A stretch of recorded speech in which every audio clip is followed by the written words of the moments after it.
Bueno, ayer en la tarde todos fuimos testigos de un anuncio sumamente importante sobre una situación que se produce en un país de Latinoamérica, en Colombia, pero que además se trata de la posibilidad de la solución de un conflicto que lleva décadas. Más de 40 años de violencia en Colombia podría resolverse a raíz del anuncio que se hizo ayer entre el presidente Juan Manuel Santos y alias Timochenko, Timoleón Jiménez, representante de las FARC, en los diálogos que se estuvieron produciendo en La Habana y los cuales trajeron como consecuencia el anuncio de la posibilidad de un nuevo acuerdo de paz entre el gobierno colombiano y las Fuerzas Armadas Revolucionarias de Colombia. ¿Cuál es la importancia que tiene este anuncio? ¿Cuál es la novedad y por qué creer en este nuevo acuerdo o posible acuerdo entre el gobierno y las FARC? Para eso tenemos por la vía telefónica a Vicente Torrijos. Él es profesor emérito de Ciencia Política de la Universidad del Rosario en Bogotá, Colombia, pero además desde el año pasado Torrijos es miembro de la Comisión Histórica del Conflicto y sus víctimas, que será el insumo para la Comisión de la Verdad que trabaja con este tema. Muy buenos días, Vicente, y gracias por recibir nuestra llamada. Amelia, muy buenos días, encantadísimo de estar con República Dominicana. ¿Cuál es la importancia que tiene el anuncio que se hizo ayer en La Habana y por qué creer en este nuevo paso? Y en la importancia reside fundamentalmente en que por haberse llegado a un acuerdo concreto con límites de tiempo que no se había logrado con las FARC anteriormente en ninguna de las negociaciones. Digamos que hay una visión idílica, Amelia, la que se basa en la simple ilusión de paz y que consiste en que durante 6 meses más se negociará, con un tiempo límite se va a firmar el acuerdo y luego más para que comience la dejación de las armas por parte de las FARC a un tribunal especial a juzgar y a imponer unas penas que no podrían ser superiores a 5 años, pero que también suponen que no, y al no haber cárcel, pues esto por supuesto puede atraer muchísimo a los combatientes de las FARC. Tengo entendido que una de las principales escollos para llegar a un acuerdo era precisamente que las FARC no querían que algunos de sus líderes fueran a la cárcel. Ayer se anunció, como decías tú hace un momento, la posibilidad de que tengan que pagar penas, aunque en algunos casos podrían considerarse bastante benignas, ¿no? Entre 5 y 8 años, dependiendo del tipo de delito que se haya cometido. Pues digamos que se pudo salvar esta situación. El presidente insistía en el tema de la no impunidad. Exactamente, lo que pasa es que ahí viene la segunda lectura, la segunda interpretación de los hechos, que ya no es la idílica, la romántica, y que nos obliga a pensar de una manera crítica, que es al fin y al cabo lo que tenemos que hacer. Las FARC han logrado todos sus objetivos. Lo que podríamos decir aquí es que, primero que todo, han logrado justamente eso, que no haya cárcel, excepto para los delitos muy graves, ¿no?, de lesa humanidad, pero al no estar tipificados en la legislación colombiana, pues va a ser muy difícil establecer en qué casos se podría llegar a esa privación de la libertad, y en todo caso, y eso es lo importante, no implicaría cárcel.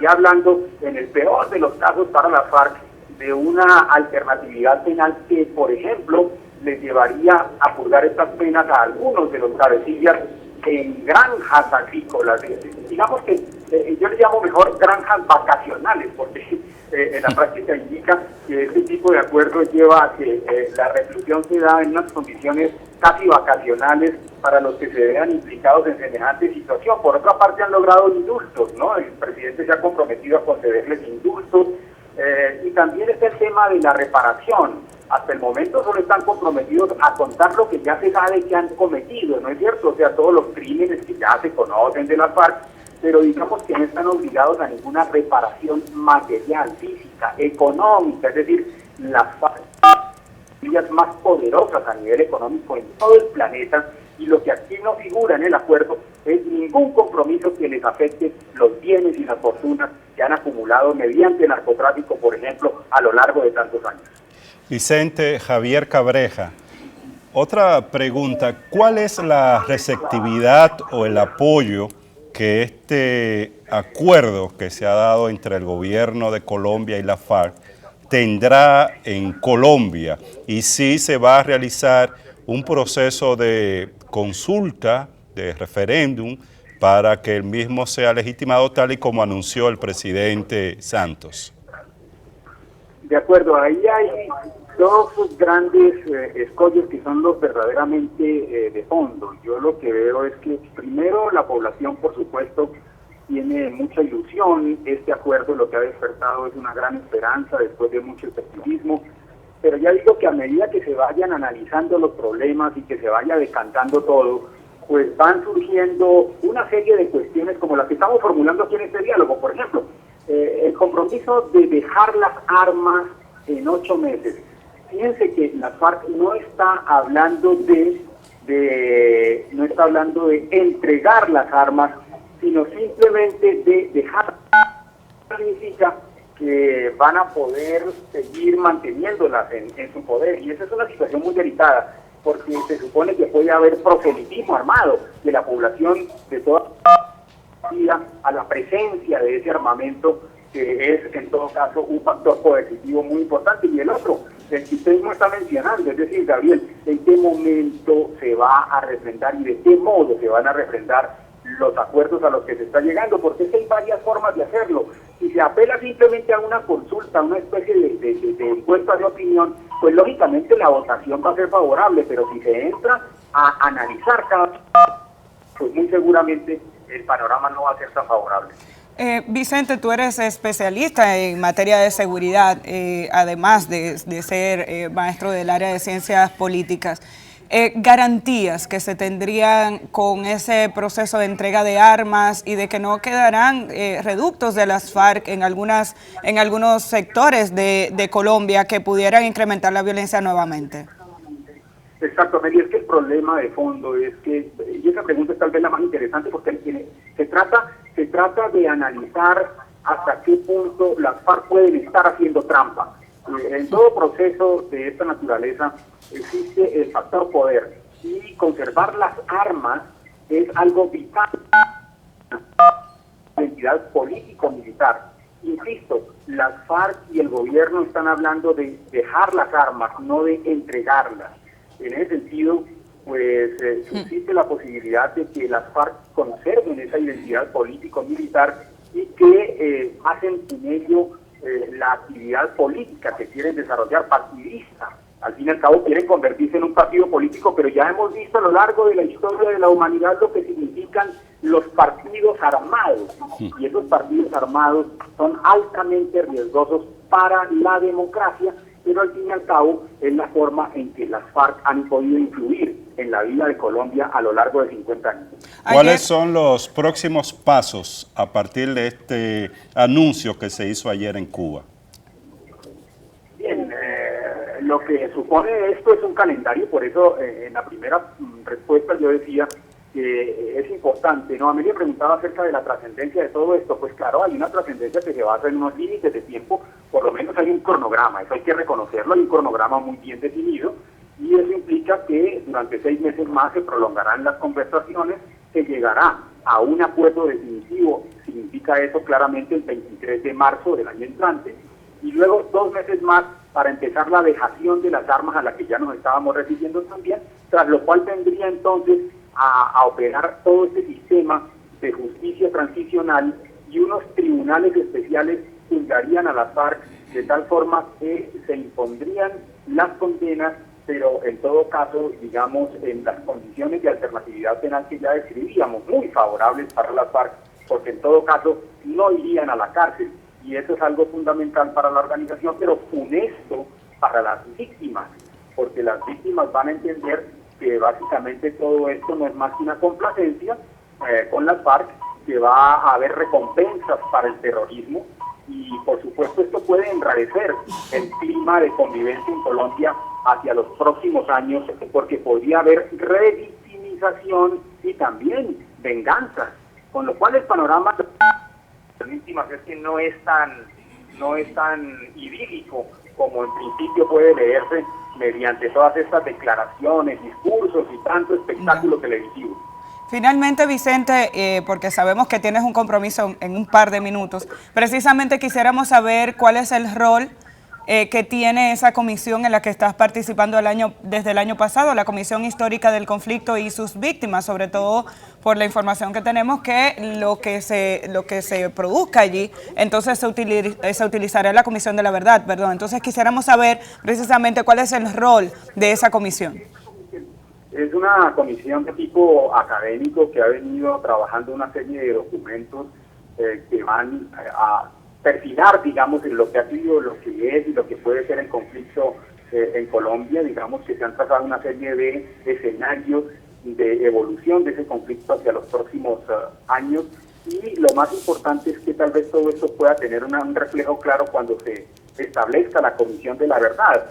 Yo creo que en este momento, y Gabriel lo estaba preguntando, en este momento lo que se inicia es, por ejemplo, el proceso ese de constitución de una Comisión de la Verdad que irá región por región de todo el país recogiendo los testimonios.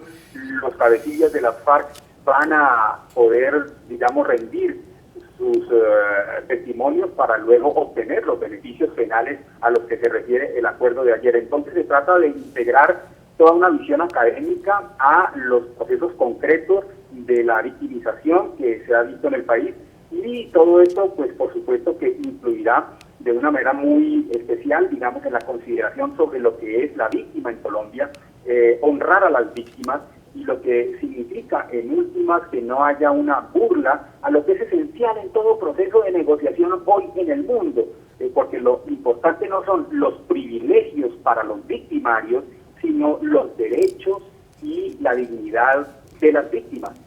Si en Colombia eso no se tiene en cuenta finalmente, pues entonces, francamente, el proceso terminaría en un acuerdo, claro, en la firma de un acuerdo, por supuesto, lo va a haber en 6 meses, pero de firmar la paz a vivir en paz, como todos sabemos, hay un larguísimo trecho. Bueno, pues muchísimas gracias, Vicente. Te agradecemos que hayas tenido la amabilidad de conversar con nosotros aquí en República Dominicana a tempranas horas de la mañana en Bogotá, Colombia. Un abrazo. Un abrazo para todos, encantadísimo, y feliz día para todos. Feliz día, Vicente. Igual. Vicente Torrijos es, como les comentaba, profesor emérito de Ciencias Políticas de la Universidad de Rosario en Bogotá, pero además ha estado involucrado en todo este proceso de diálogo, dándole seguimiento incluso desde La Habana en alguna ocasión al diálogo que se desarrollaba y se continuará desarrollando entre las Fuerzas Armadas Revolucionarias de Colombia y el gobierno colombiano, que busca poner fin a más de 40 años de conflicto armado. Ya, desde el 64, principios de los 60, cuando surgió esta guerrilla en Colombia que ha implicado miles de víctimas en este país. Y qué interesante lo que el profesor Vicente compartía con nosotros, que ya es entrar en los aspectos que van a integrar este acuerdo entre el gobierno de Colombia y la FARC. Muchos elementos que hacen ver que la situación no es tan sencilla, que es un proceso lleno de complejidades. Todos tenemos que apostar a la paz en América Latina y en el mundo. El Papa ya recientemente en su visita a Cuba hizo un llamado sobre este tema y planteó que es la última oportunidad que tiene Colombia de poder llegar a un acuerdo de paz, pero este acuerdo tiene que hacerse sobre la base de avances reales. Por eso la última fase con la que concluía este analista político, en el sentido de que firmar la paz y materializar y concretizar la paz implica un trecho bastante amplio para poder realizarse. Y en ese sentido hay ¿Tuviste aspectos... el momento que Santos le dio la mano a Timochenko, sí, ¿no? Que un poquito casi tenso, fue forzado, ¿no? Sí, tenso. Ahí hay un aspecto importante que decía el profesor Torrijos. Uno de ellos tiene que ver con el tema de que la FARC no va a entregar las armas, sino a dejar las armas, lo que implicaría que la FARC mantendría estos armamentos y esto se constituye en una situación de riesgo, en una situación de peligro, porque estamos hablando de la posibilidad de un partido político armado en este país y todo lo que tiene que ver con el tema de la reparación y respeto de derechos de las víctimas son aspectos importantes que tienen que ser tenidos en cuenta en todos estos procesos de diálogo. Bueno, vamos a ver brevemente ya algo de lo que dijo el presidente Santos ayer. Sobre todo insistió mucho en el tema de que no habrá impunidad. Anunciarle a mis compatriotas, a los colombianos, al mundo entero, pero en especial a las víctimas, que hemos logrado un acuerdo sobre las bases de un sistema de justicia que me permite decir con convicción que vamos a lograr el máximo de justicia posible para las víctimas, la máxima satisfacción posible de sus derechos. Hemos acordado, como acaban de oír, crear una jurisdicción especial para la paz que nos va a garantizar que los crímenes cometidos con ocasión del conflicto, en especial los más graves y representativos, no quedarán en la impunidad. La jurisdicción constatará de un tribunal y una... Bueno, ahí sí comenzó a decir entonces cómo era el tema de los tiempos que se darían y los años que corresponderían a cada pena. Bueno, y del lado de Timochenko se habló de la necesidad de avanzar en un diálogo de paz entre las FARC y el gobierno colombiano. A partir del 23 de marzo, se espera que, a más tardar el 23 de marzo, que es cuando se cumplen los 6 meses, se inicie ya el proceso formal para el desmonte de las FARC y el inicio de este proceso. Quienes admitan la culpa en delitos graves tendrán la posibilidad de cumplir penas que van desde 5 a 8 años, algunas de las cuales no necesariamente tendrán que ser en la cárcel. Todo este proceso va a ser una transformación en Colombia, donde también las víctimas, como decía Vicente, tendrán que ceder en algunos aspectos en nombre de la paz por todo el país. Tenemos que hacer una pausa. Cuando regresemos tenemos que recordarles que hoy tenemos 2 entrevistas. Estará con nosotros Michel Vicent, director ejecutivo de FENABANCA. Quiere hablar con nosotros sobre el tema del funcionamiento de las mismas y los inconvenientes con bancas ilegales. Además, vamos a tener a Eddie Tejeda del Observatorio, el Centro para la Observación Migratoria y el Desarrollo Social del Caribe, con los resultados de un nuevo estudio que publica este centro. Cuando regresemos, tenemos más para ustedes.